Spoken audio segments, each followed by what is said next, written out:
Please raise your hand if you agree with the following statement. Noise is more powerful than silence. That's interesting, because you all just communicated your thoughts with me without any noise at all. Good morning, I'm Kennedy, and today I'm going to be talking about the loudest sound you've ever heard, silence. A lot of people mistake silence for an awkward void they need to fill, or subconsciously see it as a chance to one-up each other. Especially in the competitive nature of our generation, we've all been guilty of comparing ourselves to others around us when it really does no good for anyone.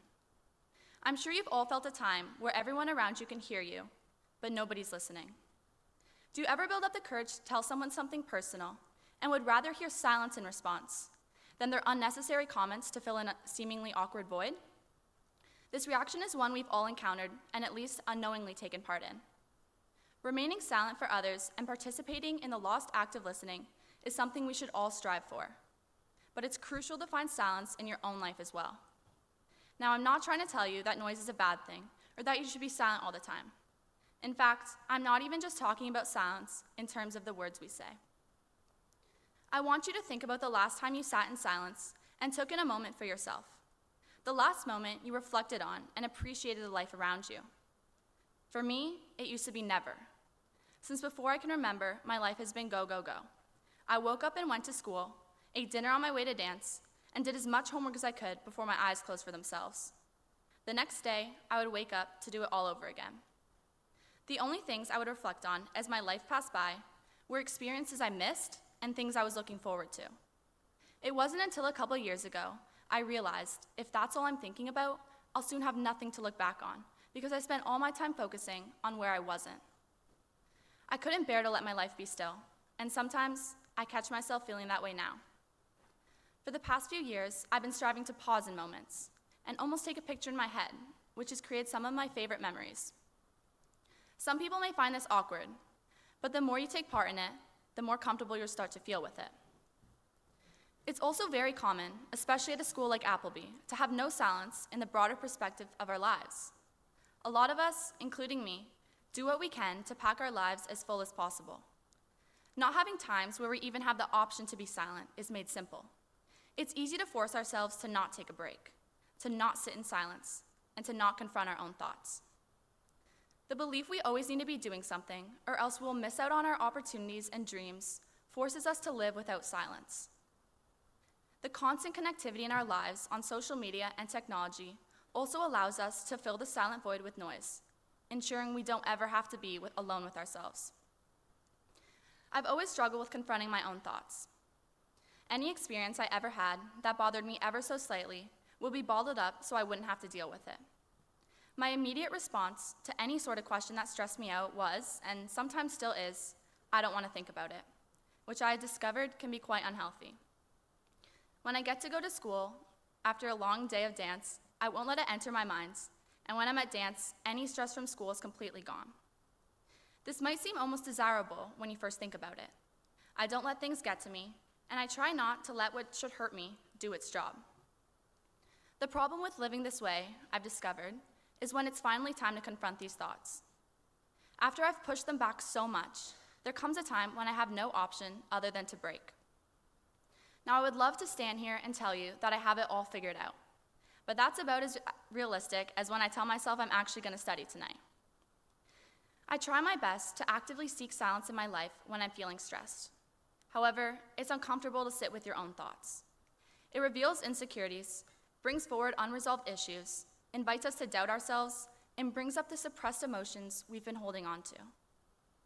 There's also a common misconception that being silent equates to loneliness. For me, I tend to need a break from many settings in my life. Sometimes I need to take a break from the social setting at school to be alone, or I'll often sit by myself at dance to take a moment of silence from all the noise.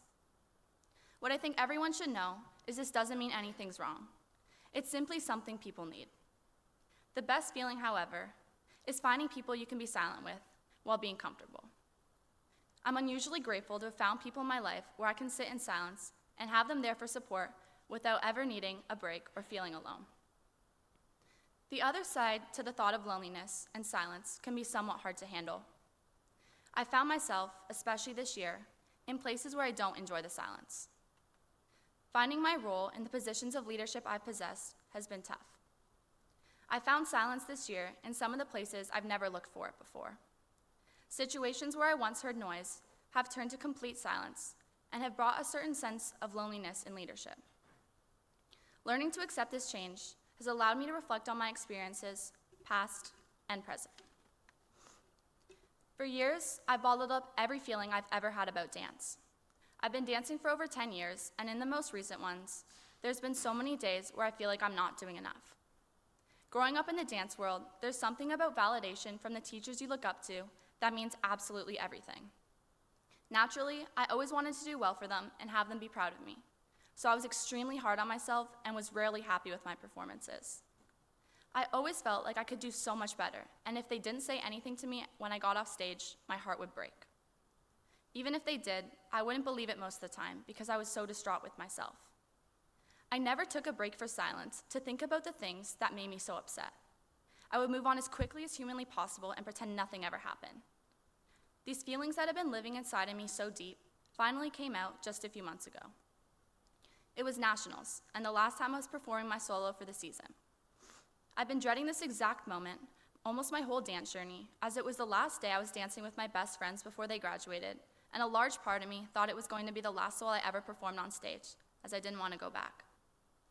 I was already stressed out before my solo, as I barely had any time to rehearse, and I wanted it to be the best time I'd ever done it. I couldn't let anyone see that I couldn't handle it, and I didn't want to admit it to myself either. Because I knew there weren't any more chances, there was no room to put all my pain. All the emotions I tucked away, never let affect me, came rushing out. I was standing in the wings, about to go on stage, when the whole room started to get blurry. I tried to hold back and not let the people I looked up to, and the people who were there for me, see me in a way they never had. I tended to let people think I was more confident than I was, and I was embarrassed to let them down. I never felt this way before, and every bad memory I ever had started to instantly replay in my head. Before I had time to think too much, my name was called, and I had to wipe the tears away and walk on stage. The beginning was great. Then I wobbled on a turn, and for the rest of the dance, all I could think about was how I just ruined all the work I put into this solo. As I took my final bow and walked off stage, every feeling I ever had came back to me and multiplied infinitely. I knew it wasn't just the wobble on my turn I was so upset about. It was every single moment that had caused me pain coming back to taunt me. And they'd taken over all my thoughts and psyched me out so much before I had the chance to prove them wrong. I knew I had to confront these feelings and just be silent. I needed to stop comparing myself to others and just needed to allow myself to be vulnerable. Since this moment, it hit me that whether or not I got a trophy wasn't the thing that was going to affect me. It was what I took out of that experience and how I handled it. I'm learning to take a moment to be silent, to reflect on what has happened and what I can change, instead of pushing my thoughts to the side and continuing to do what I was before. When we sit with our thoughts, we're driven to recognize where we can grow and thrive. Without silence, we're stuck in a cycle we've already outgrown. Silence can be whatever you need it to be.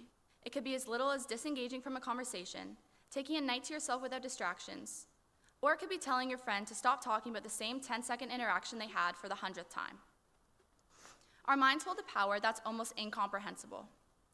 By taking the time to be silent and converse with your own minds, there's so much potential for what it could do for you. Our minds can be our best friends or our worst enemies. Don't let it be the latter. Don't let it drag you down and have an own part of yourself disrespect you. Just by the thoughts we have and what we believe in, consider there's an increase in neurotransmitters such as endorphins and dopamine, and there's greater activity in brain regions linked to our mood, emotional reactions, and self-awareness. As for being in silence, it's not just good for you psychologically, but physically as well. It reduces blood pressure, boosts our immune system, reduces blood cortisol, and promotes hormone regulation. Silence is meaningful, and by even taking a few minutes each day, I promise your future self will thank you. Before moving into boarding, I used to walk to school every day. Those 10 minutes that started and ended my school day were vital to me in a way I never knew. The people walking by me might have given me weird looks because I was talking to myself, but going through my day and debriefing in my own mind what had happened and how I was feeling made it so that I didn't take things out on other people and allowed me to feel at ease. Through this, I learned that it's pointless using words when we're not ready to. Sometimes, even if people expect you to be saying something in an argument or in an uncomfortable situation, silence may be the more powerful answer. Demonstrate your character through your actions, as they speak louder than words. Sometimes our silence can give others something to reflect on as we reflect on ourselves. So whether it's sitting in silence in your room, going for a walk alone when you need it, or finding peace with a friend, I encourage you all to find moments in your lives that you can find silence in, to let it work its quiet magic. Silence is not empty. It's full of answers in a world filled with noise. The most powerful thing we can do sometimes is to simply listen, to others, to our surroundings, and to ourselves. Embrace the silence. It may be the most powerful conversation you've ever had. Thank you.